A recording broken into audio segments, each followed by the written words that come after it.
Shalom, selamat pagi jemaat dikasih Tuhan. Kita berjumpa kembali dalam ibadah Mesbah Keluarga. Ya, saya percaya bersama dengan keluarga, bersama dengan orang-orang terkasih, Bapak Ibu Saudara sudah memuji dan menyembah Tuhan. Dan saatnya kita akan merenungkan firman Tuhan. Dan sebelum merenungkan firman-Nya, mari saya mengajak kita berdoa terlebih dahulu. Bapak di surga, terima kasih, kami bersyukur kembali pagi ini Tuhan. Bersama orang terkasih, kami boleh beribadah kepada Tuhan. Kami tahu Tuhan, karena pandemi COVID-19 masih menjadi wabah di daerah kami, sehingga kami harus beribadah dari rumah. Tapi kami percaya Engkau hadir melawat setiap kami, seperti janji firman-Mu di mana 2-3 orang berkumpul dalam nama-Mu, Engkau ada, Engkau hadir di tengah-tengah mereka. Terima kasih Tuhan, kami serahkan seutuhnya. Sebentar lagi kami akan mendengarkan firman-Mu, urapi hamba-Mu, urapi kami semuanya, sehingga pesan Tuhan boleh tersampaikan. Dan kami percaya Tuhan, melalui kuasa Roh-Mu Tuhan, Engkau memampukan kami, bukan hanya menjadi pendengar saja, tetapi menjadi pelaku firman. Terima kasih Bapa, dalam nama Tuhan Yesus kami bersyukur dan berdoa. Amin. Mari jemaat dikasih Tuhan, kita akan bersama-sama buka Alkitab kita. Firman Tuhan kali ini agak panjang, saya ambilkan dari 2 Raja-Raja 7 ayat 1-20. Ya, kisahnya menarik. Ya, masih seputar ya sebuah kota yang mengalami lockdown. Makanya kita nggak asing dengan istilah lockdown ya. Nah, ini kita akan baca kisahnya 2 Raja-Raja 7 ayat 1-20. Saya bacakan. Lalu berkatalah Elisa, dengarlah firman Tuhan, beginilah firman Tuhan. Besok kira-kira waktu ini sesuka tepung yang terbaik akan berharga sesikal, dan 2 sukat jelai akan berharga sesikal di pintu gerbang Samaria. Tetapi perwira yang menjadi ajudan raja menjawab abdi Allah, katanya, sekalipun Tuhan membuat tingkap-tingkap di langit, masakan hal itu mungkin terjadi? Jawab abdi Allah, sesungguhnya engkau akan melihatnya dengan matamu sendiri, tetapi tidak akan makan apa-apa daripadanya. 4 orang yang sakit kusta ada di depan pintu gerbang. Berkatalah yang seorang kepada yang lain, mengapakah kita duduk-duduk di sini sampai mati? Jika kita berkata, baiklah kita masuk ke kota, padahal di dalam kota ada kelaparan, kita akan mati di sana. Dan jika kita tinggal di sini, kita akan mati juga. Jadi sekarang marilah kita menyeberang ke perkemahan tentara Aram. Jika mereka membiarkan kita hidup, kita akan hidup. Jika mereka mematikan kita, kita akan mati. Lalu pada waktu senja, bangkitlah mereka masuk ke tempat perkemahan orang Aram. Tetapi ketika mereka sampai ke pinggir tempat perkemahan yang orang Aram itu, tampaklah tidak ada orang di sana. Sebab Tuhan telah membuat tentara Aram itu mendengar bunyi kereta, bunyi kuda, bunyi tentara yang besar, sehingga berkatalah yang seorang kepada yang lain, sesungguhnya Raja Israel telah mengupah raja-raja orang Het, raja-raja orang Misriam, melawan kita supaya mereka menyerang kita. Karena itu bangkitlah mereka melarikan diri pada waktu senja dengan meninggalkan kemah dan kuda dan keledai serta kuda mereka serta tempat perkemahan itu. Dengan begitu saja mereka melarikan diri menyelamatkan nyawanya. Ketika orang-orang yang sakit kusta itu sampai ke pinggir tempat perkemahan, masuklah mereka ke dalam sebuah kemah, lalu makan dan minum. Sesudah itu mereka mengangkut dari sana emas dan perak dan pakaian, kemudian pergilah mereka menyembunyikannya. Lalu datanglah mereka kembali masuk ke dalam kemah yang lain dan mengangkut juga barang-barang dari sana.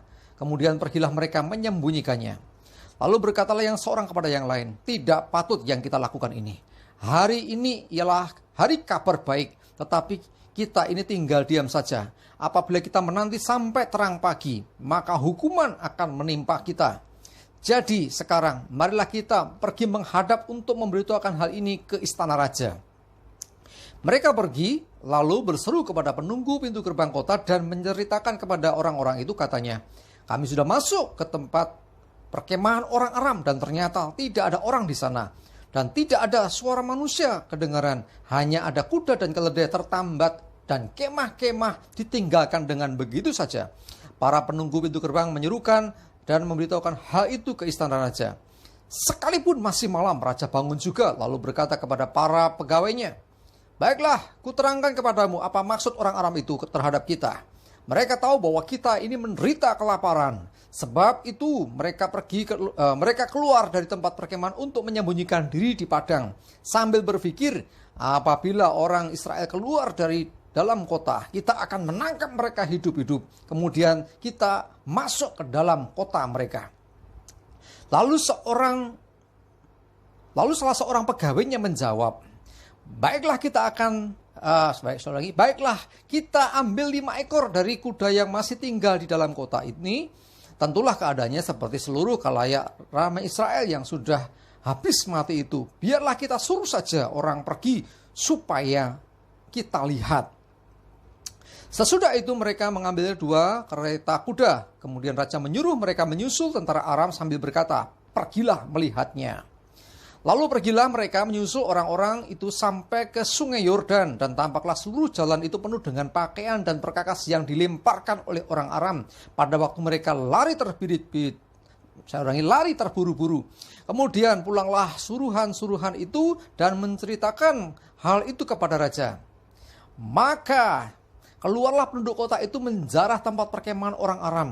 Karena itu sesukat tepung yang terbaik berharga sesikal dan 2 sukat jeleh berharga sesikal sesuai dengan firman Tuhan. Adapun raja telah menempatkan pegawai yang menjadi ajudannya itu mengawasi pintu gerbang. Tetapi rakyat menginjak-injak dia di pintu gerbang. Lalu ia mati sesuai dengan perkataan abdi Allah yang mengatakannya pada waktu raja datang mendapatkan dia. Dan terjadi juga seperti yang dikatakan abdi Allah itu kepada raja. 2 sukat jelek akan berharga sesikal dan sesukat tepung yang terbaik akan berharga sesikal. Besok kira-kira waktu ini di pintu gerbang Samaria. Pada waktu itu si perwira menjawab abdi Allah itu, sekalipun Tuhan membuat tingkap-tingkap di langit, masakan hal itu mungkin terjadi? Tetapi Elisa berkata, sesungguhnya engkau akan melihatnya dengan matamu sendiri, tetapi tidak akan makan apa-apa daripadanya. Demikianlah terjadi kepada orang itu. Rakyat menginjak-injak dia di pintu gerbang, lalu matilah. Iya, saudara, panjang ya. Ya, oke, tapi menarik sekali. Ya, kota Samaria, ya, Samaria dikepung oleh tentara Aram. Ya, pintu gerbangnya ditutup, di lockdown ya kalau kita sering mendengar istilah ya, sehingga tidak ada orang bisa keluar masuk dengan leluasa. Bahkan kalau ada orang Israel keluar pasti akan ditangkap oleh orang Aram. Sehingga ya sudah, mereka di dalam. Ya mungkin kayak mirip-mirip kita ya, sekarang harus banyak di rumah ya. Di awal-awal pandemi, wah semua orang di rumah, kerja di rumah, sekolah di rumah. Kalau sekarang sudah mulai ada new normal ya, sebelum itu semuanya juga mencekam. Mungkin mirip juga seperti yang terjadi di Samaria. Tapi menariknya, ya jadi pada waktu itu mereka sudah putus asa. Ya, kalau sudah baca sebelumnya ada kisah serunya juga. Ada ibu-ibu yang datang menghadap raja. Ya, nanti baca ya, kisahnya menarik. Dia berkata bahwa minta keadilan raja, kurang lebih gitu. Ini gimana kalau seperti ini terus? Ya, kami bisa apa? Bayangkan, saya dengan teman saya ya, kurang lebih ya, nanti dibaca lagi aja ya. Saya dengan teman saya ini punya anak laki-laki 2. Ya, anakku dikorbankan, dimasak untuk dimakan. Setelah itu katanya perjanjian anak dia kemudian. Begitu anakku sudah dimasak dimakan, giliran anaknya dia disembunyikan. Gimana raja? Waduh, raja langsung marah sekali. Ya ampun, kok seperti ini? Yang jadi sasaran abdi Allah ini gimana nih? Singkat cerita ya, nanti lanjutannya adalah ketika akhirnya raja bertemu dengan abdi Allah ini, Elisa. Nah, ketika ketemu itu, abdi Allah membawa ajudannya, ya, menjawab perwira. Wah, ini orang penting di istana. Lalu ketika abdi Allah mengatakan bahwa besok kira-kira waktu ini sesuka tepung terbaik hanya berharga sesikal. Padahal itu mahal sekali, tapi turunnya luar biasa. Hari waktu mengatakan itu ya masih mahal, tapi besok kira-kira waktu ini harganya jadi sangat murah. Wah, ya saya kalau sebuah kota di lockdown, orang nggak bisa kemana-mana, ya kan? Akhirnya terjadi apa? Masalah yang pertama terjadi adalah krisis ekonomi. Sehingga ketika abdi Allah mengatakan itu, ya logikanya nggak mungkin. Bagaimana bisa? Sekarang nggak ada makanan. Ya mungkin stoknya sudah bukan hanya nipis, sudah mau habis, saudara. Ya, kelaparan melanda kota itu dengan sangat luar biasa. Nah, itu fakta yang terjadi. Ketika abdi Allah mengatakan itu, makanya dipaido. Ya ini loh, makanya jangan suka maido ya. Dengan firman Tuhan jangan pernah maido. Ya, kadang-kadang orang ah tenane. Jangan bilang gitu, saudara, karena firman Tuhan kebenaran. Ketika Nabi Tuhan Abdi Allah ini, Elisa ini menyampaikan, dipaitu sama perwira ini dengan mengatakan, sekalipun Tuhan membuat tingkap-tingkap di langit, masakan hal itu terjadi? Loh, kok bisa-bisanya ajudan ini atau perwira ini mengatakan begitu? Ya, itu sungguh-sungguh bertentangan ya, melawan firman Tuhan. Ya. Karena itu jangan pernah itu dengan firman Tuhan. Lalu setelah terjadi itu, pesan disampaikan di Paitu. Sementara itu di luar ya, ada 4 orang yang sakit kusta. Saudara, perlu saya jelaskan lagi bahwa orang kusta itu nggak boleh tinggal di dalam kota. Dia tinggalnya selalu di luar gerbang kota. Sehingga terpisah. Karena orang sakit kusta itu dianggap orang-orang yang kena kutuk, penyakit kutukan. Ya, penyakit yang sangat mengerikan. Ya, karena itu 4 orang ini juga dalam kondisi yang kritis juga. Artinya mereka juga kelaparan. Mereka berpikir, apakah kita hanya duduk-duduk saja? Kalau dulu kadang-kadang masih dikasih oleh keluarganya gitu ya, disuplai oleh keluarganya. Tapi selama masa di lockdown itu tidak ada lagi yang mensuplai, sehingga mereka juga kelaparan. Terus mereka berpikir, apa kita masuk ke kota aja, nanti di sana juga lapar, ya kita mati juga. Kita masuk, kita mati, nggak masuk juga mati. Tapi setidaknya ada usaha. Nah, itu yang mereka lakukan. Jadi mereka mencoba untuk melangkah. Dan ketika mereka melangkah, sesuatu yang luar biasa terjadi. Sampai sebelum masuk ke dalam kota, melewatilah perkemahan Aram yang mengepung kota Samaria itu. Mereka sih, waduh, kalau kita bisa melewatinya, diizinkan lewat, ya kita hidup. Tapi kalau kita ditangkap, dibunuh, ya kita mati gitu loh. Kurang lebih pikirannya seperti itu. Ya sepuluh lah, kalau kita juga sakit kusta, dan orang-orang Aram mesti juga nggak terlalu peduli gitu ya. Lalu kemudian begitu sampai di pinggir perkemahan, didapatinya bahwa semua perkemahan sudah sepi. Saudara dikasih Tuhan, yang luar biasa kemudian mereka masuk dan mereka ini makan kenyang, minum, dan akhirnya menjarah emas, perak, pakaian semua diambil, disembunyikan, ngambil lagi ke kemah yang lain, begitu seterusnya. Sampai salah seorang berkata, gak baik seperti ini. Kenapa?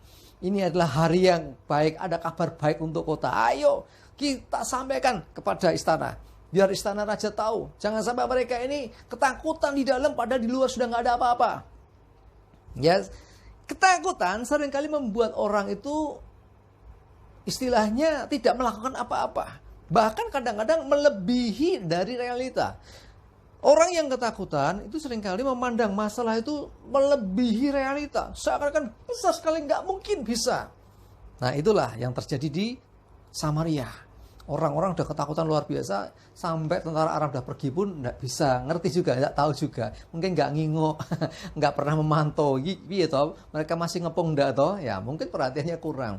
Dan apa yang terjadi sesungguhnya ini adalah campur tangan Tuhan, karena orang-orang Aram ini, tentara Aram ini, mereka mendengar bunyi gemuruh, bunyi suara ramai sekali, dan pikiran mereka ini pasti raja dari negeri lain, ya, dari orang-orang Het, dari orang Misraim itu, dikerahkan atau diminta oleh Raja Israel untuk menyerang kita. Pikiran mereka sama ya, orang-orang di kota Samaria berpikir bahwa kita nggak bisa apa-apa, kita dikepung seperti ini, padahal sudah pergi semua. Sementara sebelumnya orang-orang Aram ini juga mengalami yang sama. Dia berpikir ada tentara yang besar, padahal nggak ada apa-apa. Nggak ada serangan, tapi mereka dihantui ketakutan.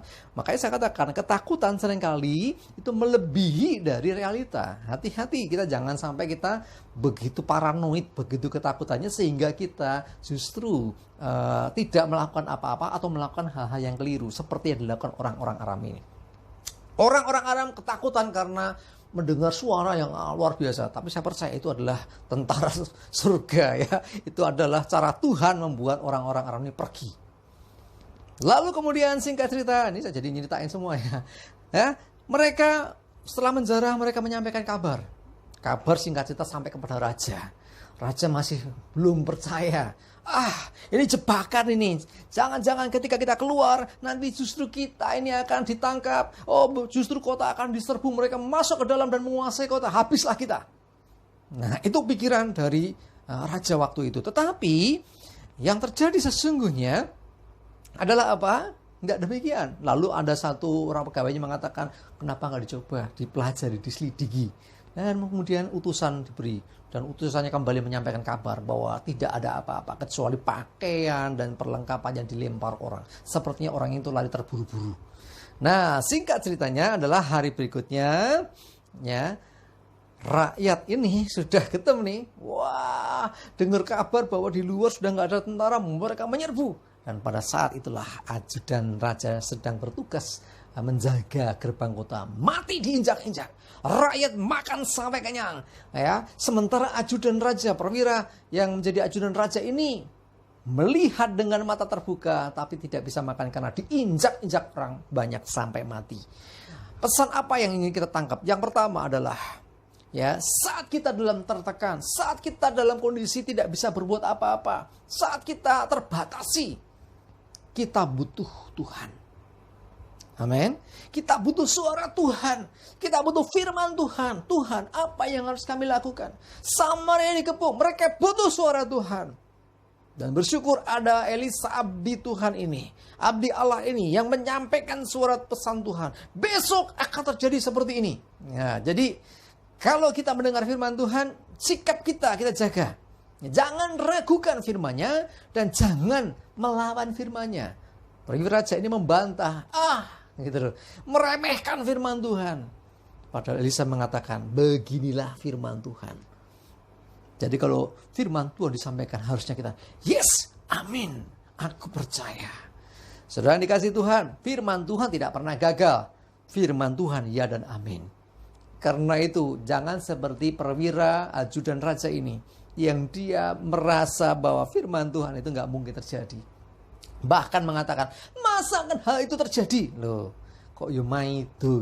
Firman Tuhan mengatakan itu nggak diaminkan hipa itu. Dan akhirnya apa? Apa yang difirmankan Tuhan pasti terjadi dan digenapi. Sekalipun orang itu nggak percaya. Saudara, kalau nggak percaya firman Tuhan, gue hanya akan melihat seperti perwira ini. Tapi gue nggak akan menikmati. Ya, rugi tuh kita. Ya, dikatakan firman Tuhan bahwa besok akan harga-harga berubah jadi murah. Saudara, ajudan raja ini nggak percaya. Dan akhirnya itulah nasibnya dia. Karena tidak percayanya dia harus mati mengenaskan. Berikutnya pelajaran yang kita ambil dari kisah ini adalah apa? Ada orang-orang yang seringkali tidak pernah diperhitungkan. Bisa dipakai Tuhan untuk perkara besar. 4 orang sakit kusta ini kan orang yang tersisihkan, orang yang terbuang. Orang-orang yang ya dianggap kena kutuk. Ya, dianggap sampah masyarakat mungkin di kota Samaria. Tetapi apa yang terjadi? Mereka itulah justru yang dipakai untuk menyampaikan pesan kepada istana, kepada raja dan kepada penduduk kota itu, bahwa kota Samaria ini sebetulnya yang ngepung sudah lari semua. Kalau gak ada orang 4 orang kusta ini, ya raja dan orang-orangnya masih diam di dalam sampai mati kelaparan mungkin. Ya, jadi ada orang-orang yang tidak diberitukan bisa dipakai Tuhan. Makanya firman Tuhan juga mengatakan, apa yang ya dipandang hina, apa yang rendah, apa yang tidak diperhitungkan oleh manusia dipakai Tuhan ya, untuk melakukan perkara besar. Ya, firman Tuhan juga menyatakan itu. Ya, jadi artinya apa? Artinya Tuhan tidak memandang hanya orang-orang yang pintar saja, orang-orang yang hebat saja, bahkan orang-orang yang tidak dianggap bisa dipakai Tuhan. Ya, saya percaya Bapak Ibu Saudara juga bisa dipakai Tuhan untuk perkara-perkara yang besar, walaupun kadang kita nggak ngerti, ya kan? Mungkin kita seringkali melihatnya, aku ini siapa? Kamu itu adalah hamba-hamba Tuhan, kamu anak-anak Tuhan. Ya, kita semua ini orang-orang yang sudah ditebus dengan darah Yesus. Artinya hidup kita ini berharga di mata Tuhan. Karena itu jangan sia-siakan hidup kita.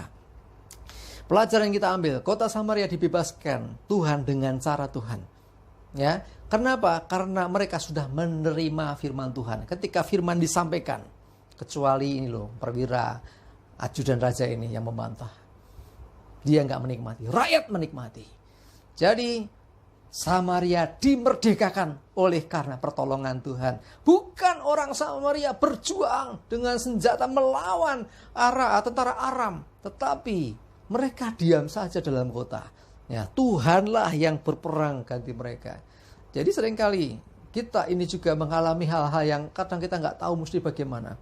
Selama kita percaya kepada Tuhan, selama kita selalu menantikan firman-Nya dan kita mengamini dan mengimani. Ya. Ketika dengar firman, yang pertama kita harus imani, artinya kita percaya. Yang kemudian adalah apa? Imani dan amini, ya, mengaminkan. Ya, artinya amin itu ya benar, artinya kita setuju dengan itu. Kita sesuai dengan firman itu. Kita tidak bertentangan dengan firman itu. Tidak seperti ajudan raja ini yang dia tidak mengaminkan, justru dia berseberangan. Kalau kita sejalan dengan Tuhan, kalau kita di sudut pandangnya Tuhan, kalau kita ini di pihaknya Tuhan, maka kita akan mengalami kemenangan demi kemenangan. Saya percaya pandemi akan berakhir. Ya, sebentar lagi kita akan kembali menghadapi kehidupan yang normal.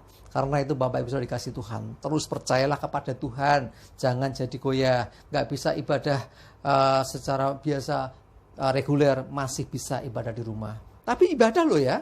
Kadang-kadang ya saya menegur, jangan-jangan tidak ibadah cuma langsung, yang penting kan aku foto. Memang ya di Jevan ya, karena yang menyaksikan saya percaya bukan hanya dari Jevan tapi di mana-mana ya.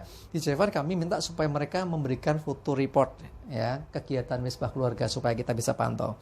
Ya, tetapi kadang-kadang yang penting dengar khotbahnya saja. Ya, gak bisa, harus lengkap. Yang namanya ibadah itu ya muji, menyembah Tuhan, berdoa, baru nanti dengarkan khotbahnya. Gitu ya.